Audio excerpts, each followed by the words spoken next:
Hello students, welcome to Indraprasth Law College, Greater Noida. I am Dr. Neelam Pandey. Students, in previous video we discussed about nature and meaning of public administration. In this video we will discuss about its scope and importance. Scope of public administration. Public administration embraces all the activities of the government. Hence, as an activity, the scope of public administration is no less than the scope of state activity. In the modern welfare state, people expect many things, a wide variety of services and protection. Students, public administration government के हर activity पर प्रकाश डालता है. अगर हम public administration की activity को देखें तो पब्लिक एडमिनिस्ट्रेशन की एक्टिविटी आपके स्टेट की एक्टिविटी से किसी भी मायने में कम नहीं है और आधुनिक संदर्भ में तो इससे लोगों की और ज़्यादा एक्सपेक्टेशन बढ़ गई है. अगर हम पब्लिक एडमिनिस्ट्रेशन की स्कोप की बात करें तो इसमें हम देखेंगे कि इसके दायरे कहाँ तक हैं और क्या हैं. तो इसको हम दो तरह से देखेंगे. पहले हम देखेंगे ट्रेडिशनल स्कोप, दूसरा हमारा है मॉडर्न स्कोप. तो पहले हम ट्रेडिशनल स्कोप देखेंगे.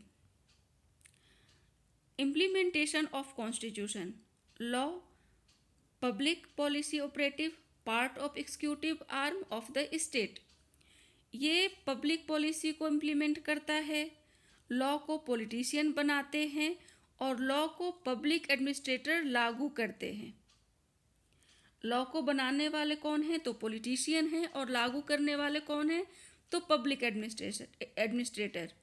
सो it was an operative part of executive arm of the state. Law and order maintain करना ट्रेडिशनल स्कोप रहा है. Managing day to day of the government, जो ग्यूलिक एंड अर्विक ने 1937 में पोर्ट्स को एक एक्रोनेम दिया. इसमें P stand for planning, O stand for organising, D stand for directing, S stand for staffing, C stand for coordinating, R stand for reporting and B stand for budgeting. इसमें इन्होंने ये बताया कि administration जो है वो प्लान करता है, ऑर्गेनाइज करता है अपने मैन मटेरियल रिसोर्सेज को किसी पार्टिकुलर गोल के लिए. मैन एंड अदर मटेरियल के साथ कोऑर्डिनेट करता है, रिपोर्ट करता है अपने हायर अथॉरिटी को. ये सब पब्लिक एडमिनिस्ट्रेशन के कार्य के अंतर्गत आता है.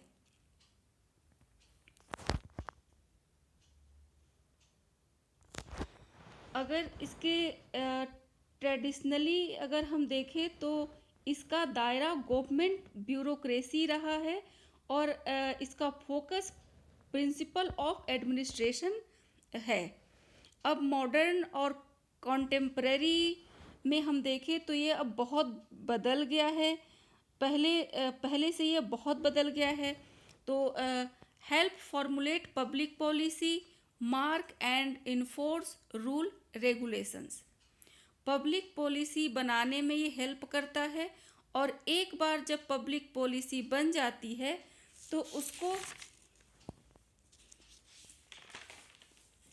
डिटेल्स, रूल्स एंड रेगुलेशन जो इसके होते हैं, जो गवर्नमेंट में हम जिसको हम नोटिफिकेशन कहते हैं और जो गजट निकलती है वो इंटायरली पब्लिक एडमिनिस्ट्रेटर ही निकालते हैं.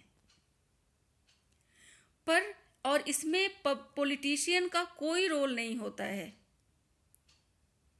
और एक्चुअली में वही पब्लिक पॉलिसी होती है जो रूल्स एंड रेगुलेशन के थ्रू होती है. It also formulate plan, programs, schemes and implement them. Delivery of public service and providing public goods. Public services करना, जैसे राशन कार्ड वगैरह जो है वो देना, पब्लिक गुड्स प्रोवाइड कराता है, जैसे पार्क, ट्रेन, रोड एक्सेट्रा, जितनी भी चीज़ें हैं ये सब इसी के अंतर्गत आती हैं। डेवलपमेंट, डेवलपमेंट पब्लिक एडमिनिस्ट्रेशन का एक बहुत बड़ा काम है, चाहे वो इकोनॉमिक डेवलपमेंट हो, चाहे वो ह्यूमन रिसोर्सेज डेवलपमेंट हो, या अदर काइंड ऑफ डेवलपमेंट हो। रेगुलेशंस, गवर्नमेंट डायरेक्ट जब कोई काम नहीं करती है तो वह रेगुलेटर के थ्रू कंट्रोल करती है। जो प्राइवेट एजेंसीज या प्राइवेट ऑपरेटर्स है वो रेगुलेट करते हैं। Managing public organisations like public sector undertaking undertaking regulators, autonomous organisation, ये बहुत ज़्यादा है, करीब 500 के करीब है इंडिया में। म्यूनिसिपल कॉरपोरेशन, एनजीओ, ये सब पब्लिक ऑर्गेनाइजेशन है और इनका उद्देश्य प्रॉफिट कमाना नहीं है। Now it is the part of all three organs, executive, legislative and judiciary. इसका traditional scope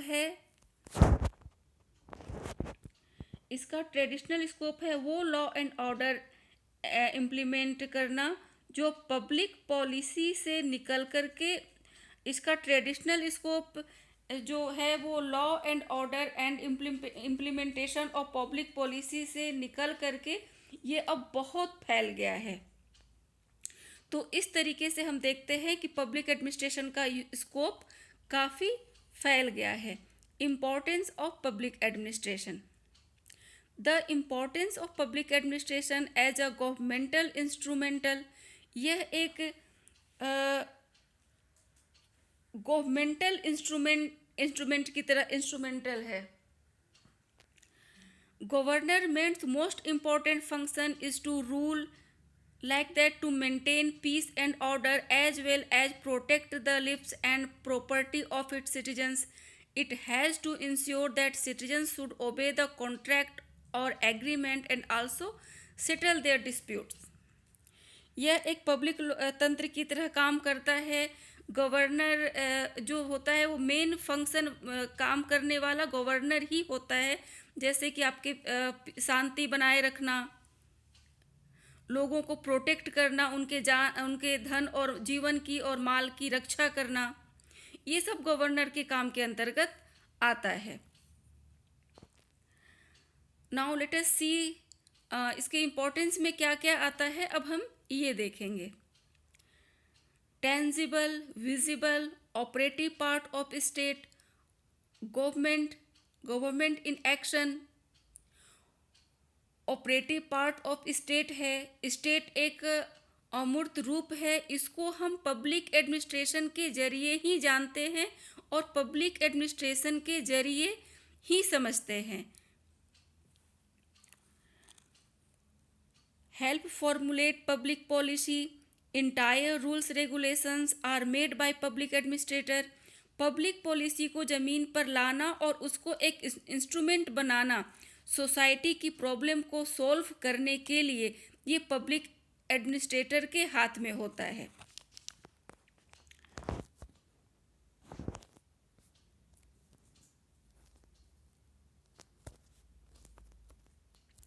Implement public policy to make it reality and instrument of solving social problems.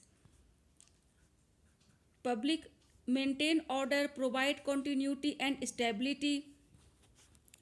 Public policy को formulate करने में इसका अहम role है। Entire rule regulations public administrator ही लागू करता है। Maintaining order, provide continuity and stability, सरकार बदलती रहती है लेकिन पॉलिसी नहीं बदलती। स्टेबिलिटी लाने का काम पब्लिक एडमिनिस्ट्रेटर का ही होता है। As an academic field, help develop principles of efficient and effective public administration, train and produce better skilled public administrator. As an academic field, जो पढ़ाई का फील्ड है, ही help principle of efficient and effective. ये public administrator में skill develop करता है और ऐसे पब्लिक एडमिनिस्ट्रेटर देता है जो गवर्नमेंट को मैनेज कर सके और इसको एक एकेडमिक और इसका एक एकेडमिक परसूट है।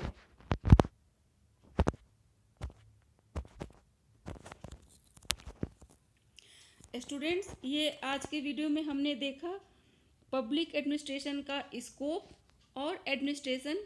नेक्स्ट वीडियो में हम लोग प्राइवेट एंड पब्लिक एडमिनिस्ट्रेशन के बारे में जानेंगे। Thank you.